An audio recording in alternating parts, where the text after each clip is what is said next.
So, good morning everyone. Here is a part 2 from chapter number 10, and in this part we have to learn about breathing in other animals like cockroach, earthworm and fish. So, what we have to learn in this portion?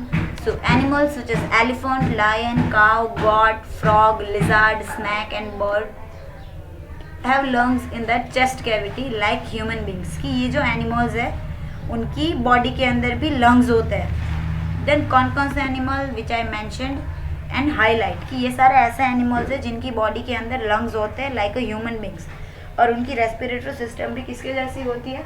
Human beings के जैसी होती है.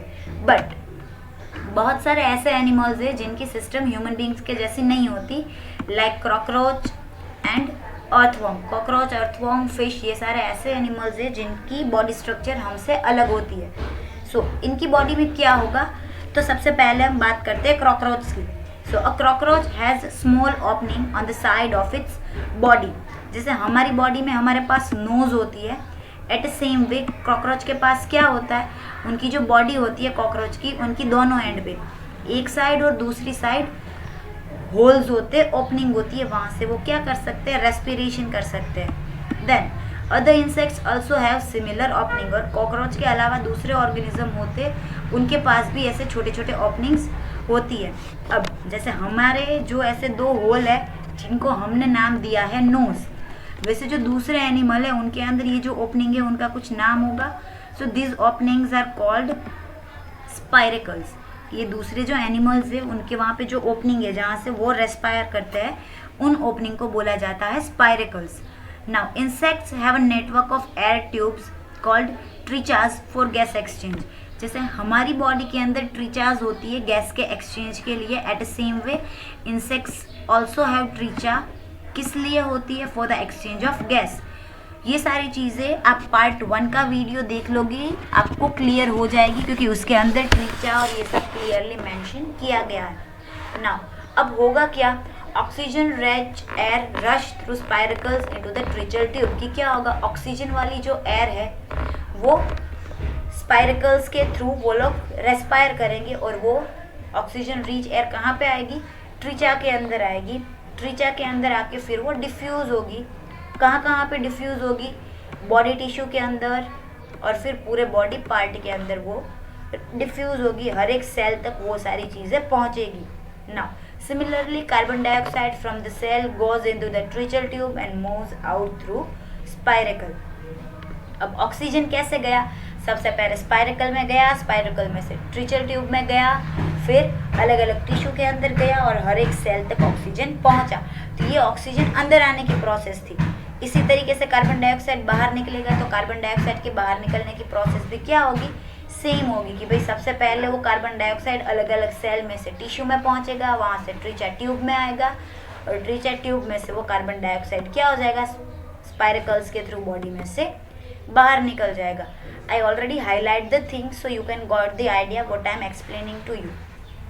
Now, these air tubes or trichas are found only in insects and not in other group of animal. कि ये सारी चीज़ें जो animal और इंसेक्ट्स होती है उनके अंदर ही देखी जाती है. एयर ट्यूब सिर्फ इंसेक्ट्स के अंदर ही होती है. Animals does not have air tubes. Okay ना, तो ये तो थी कॉकरोच की बात. देखो लो, ये आपको जो लाइन दिख रही है, this one is a trachea. Then now after completing cockroach, cockroach सब में समझ में आ गया सबको कि क्या होता है. Okay, so after completing cockroach now we have to learn about earthworm, that what is earthworm and how they will do respire. So earthworm breathe from the skin. की जो अर्थवर्म होते हैं वो अपनी स्किन के थ्रू रेस्पायर करते हैं, कि उनकी स्किन के पास इतनी कैपेसिटी होती है कि वो स्किन के थ्रू रेस्पायर करेंगे. ना अब उनकी स्किन कैसी होगी? So the skin of an earthworm feels moist and slimy on touching. कि उनकी जो स्किन होती है वो क्या होगी?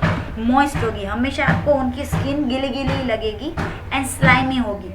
अगर आप उनको पकड़ोगे ना तो आपको चिपचिपी लगेगी. उसको बोला जाता है स्लाइमी. की वो क्या होगी? स्टिकी स्किन होगी उनकी. ना gas can easily pass through them. और उनकी ये जो स्किन है उसमें से गैसेस इजीली पास हो सकते हैं. दो frogs have a pair of lungs like human beings. और जब आप फ्रॉग्स की बात करो, फ्रॉग्स के पास लंग्स होते हैं, then also they can breathe from skin.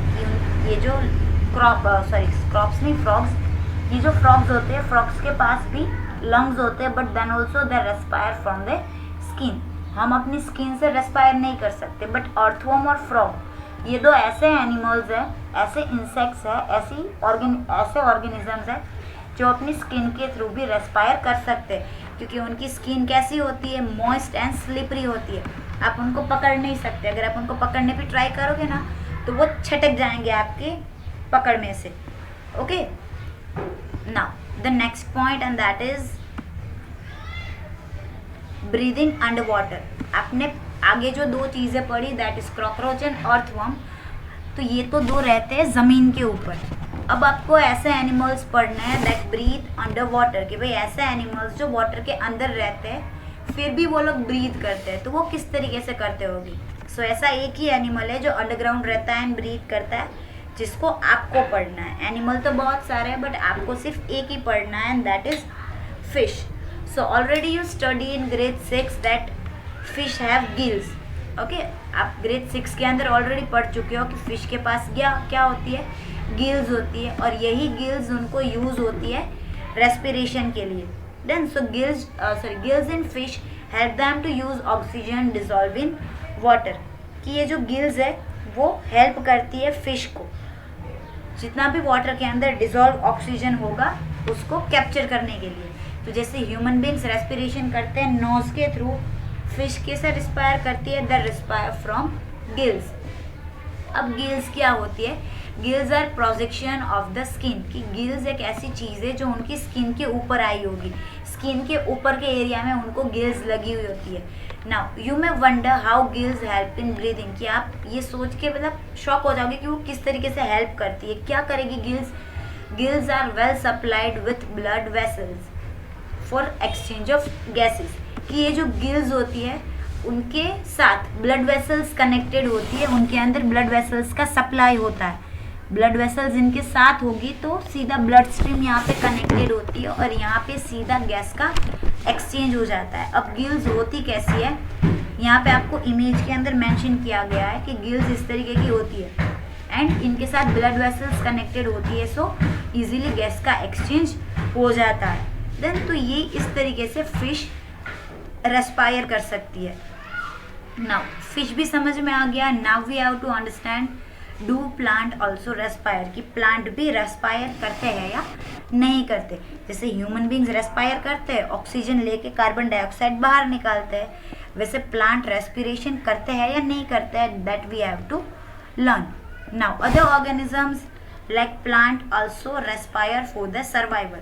अब प्लांट को भी जिंदा रहना है तो वो भी क्या करता है, रेस्पिरेशन करता है। देन कि plant also respire for the survival, and that you learn in grade 6.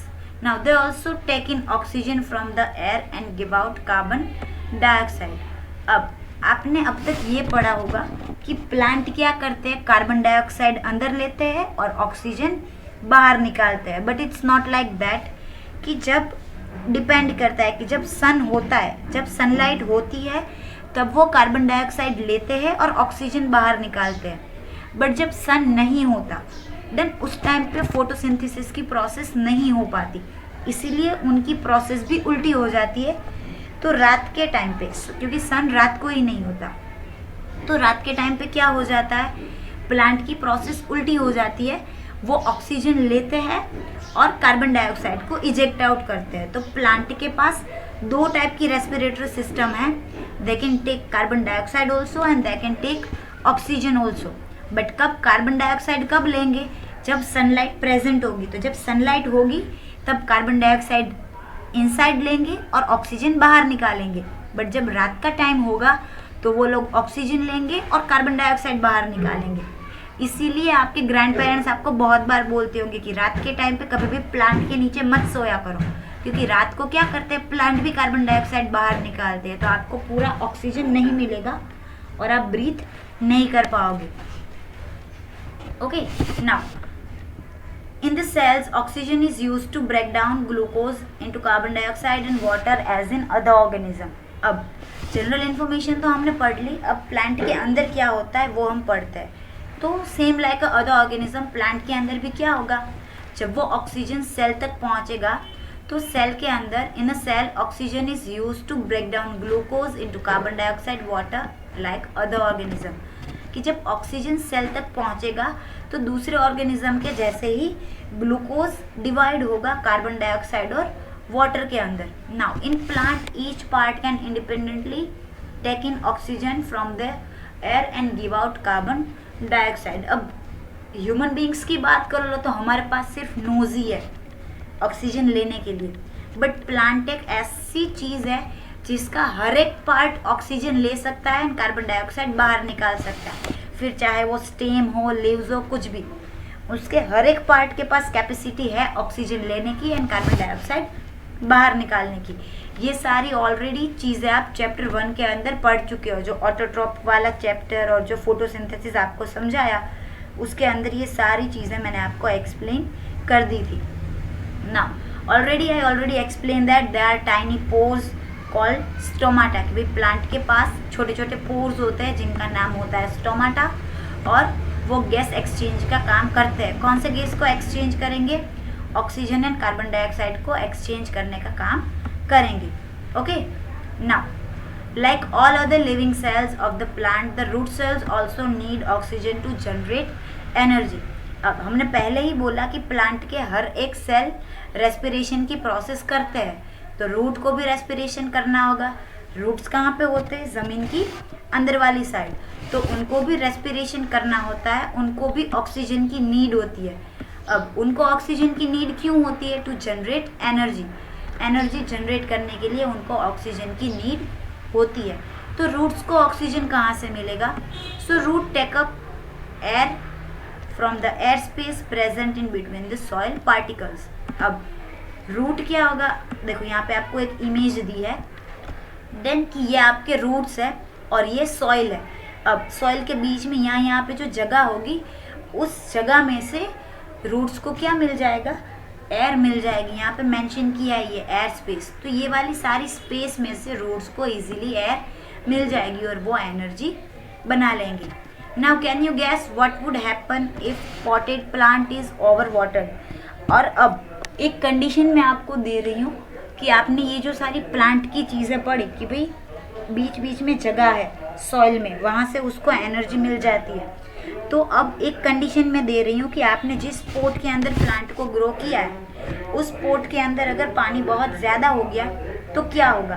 Then तो अगर पोट के अंदर पानी बहुत ज़्यादा हो गया तो क्या हो जाएगा, वो ये जो इन बिटवीन द स्पेस है उस हर एक स्पेस को क्या कर लेगा, पानी कवर कर लेगा, क्योंकि ज़्यादा पानी डालने की वजह से ये सारे बिटवीन प्लेस में पानी आ जाएगा. और ज़्यादा पानी आ जाने की वजह से क्या हो जाएगा, रूट के पास कैपेसिटी नहीं रहेगी ब्रीथ करने के लिए और वो प्लांट क्या हो जाएगा, खराब हो जाएगा. Okay, so here the chapter is completed. So what you learn in this chapter, you learn that respiration is a vital biological process. कि ये पूरा चैप्टर पढ़ने के ऊपर आपको क्या समझ में आया कि ये जो रेस्पिरेशन की प्रोसेस है वो वाइटल है. वाइटल मतलब बहुत ही ज़रूरी है कि भाई रेस्पिरेशन के अलावा आप जिंदा नहीं रह सकते. Then all living organism need to respire to get energy for the survival. और रेस्पिरेशन क्यों करना पड़ता है, अगर हर एक ऑर्गेनिज्म को जिंदा रहना है तो उनको रेस्पिरेशन करना ज़रूरी है, क्योंकि अगर आप रेस्पिरेशन नहीं करोगे आपकी बॉडी एनर्जी नहीं बना पाएगी और अगर एनर्जी नहीं बनी तो आप सर्वाइव नहीं कर पाओगे. Okay, so here your chapter number 10 is completed. Thank you everyone, have a good day.